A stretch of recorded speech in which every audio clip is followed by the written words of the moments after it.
ఆయన ఆశీర్వాదం, ఆయన చెప్పినది ఖచ్చితంగా జరుగుతుంది. దాన్ని ఓపిక పట్టలేని చాలామంది ఈ లోకంలో స్వేచ్ఛా జీవితాన్ని అనుభవించడానికి మొదలుపెట్టారు. ఎంత దారుణంగా మారిపోయారంటే మిత్రులారా, ప్రార్థనగానే ఉంది, సంఘాలుగానే ఉన్నాయి, కానీ ఏ ఒక్క సంఘంలో, ఏ ఒక్క విశ్వాసిలో, ఏ ఒక్క దైవజనునిలో యేసయ్య వస్తాడు అనే స్పృహే లేకుండా పోయింది. ఒకవేళ యేసయ్య వస్తే ఏం జరుగుతుంది చెప్పండి? ఎక్కడున్న మీ అందరినీ సూటిగా అడుగుతున్న ప్రియ మిత్రులారా, ప్రియ దేవుని బిడ్డలారా, యేసయ్య ఒకవేళ వస్తే ఏం జరుగుతుంది చెప్పండి? అమ్మ, ఏం జరుగుతుంది?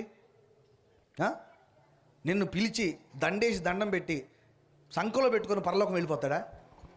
చెప్పాలి. ఏం అడగడా నిన్ను?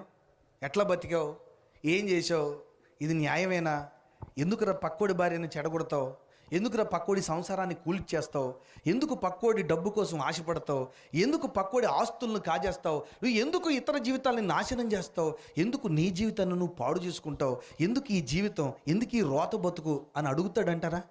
అమ్మ, అడుగుతాడా? అడిగే అవకాశం ఉందంటారా? ఒకవేళ అడుగుతాడనే స్పృహ ఉంటే నిత్యము డబ్బు కోసం కక్కుర్తిపడే పాస్టర్లు ఉంటారండి. చెప్పాలి.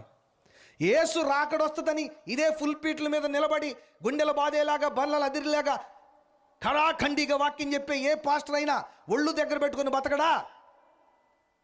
ఆదివారం ప్రార్థన చేసుకొని మళ్ళీ ఉదయాన్నే పనికి వెళ్ళేటప్పుడు ట్రాక్టర్లోనో, ట్రక్కులోనో, ఆటోలోనో కూర్చొని వెళ్ళిపోతున్నప్పుడు సినిమా పాటలకు ఊగిపోతూ పనుల దగ్గరికి వెళ్ళి పచ్చిబూతులు మాట్లాడుకుంటూ పక్కపక్కనే సహోదరుల గురించి తప్పుగా మాట్లాడుతూ వాళ్ళ జీవితాల్ని, వాళ్ళ కుటుంబాల్ని కూల్చాలని